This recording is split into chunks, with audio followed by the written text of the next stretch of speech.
বাংলা ছন্দ সম্পর্কে একথা বলা যেতে পারে যে সে এখন অনেকটা নাবালক থেকে সাবালক হয়েছে।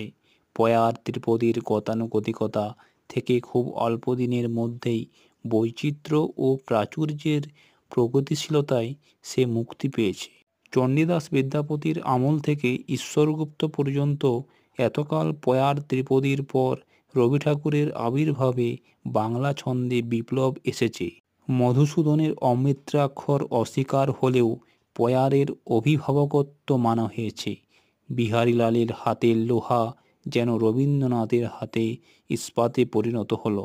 আবার বলাকা নামক ছন্দটি রবি ঠাকুরের কাব্যজীবনে অদ্ভুত ও চমকপ্রদভাবে বিকাশ লাভ করে, যা কবিকে গদ্য ছন্দে লেখার ও কবিতার প্রেরণা দেয়। তবে সত্যেন দত্তের কাছে বাংলা ছন্দ চিরকাল কৃতজ্ঞ।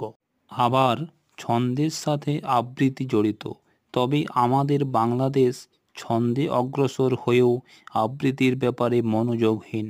কারণ ছন্দের প্রতি পাঠকের উদাসীনতা থাকলে ছন্দের চর্চা ও আবৃত্তির ক্ষমতা উভয়েই কমে আসবে।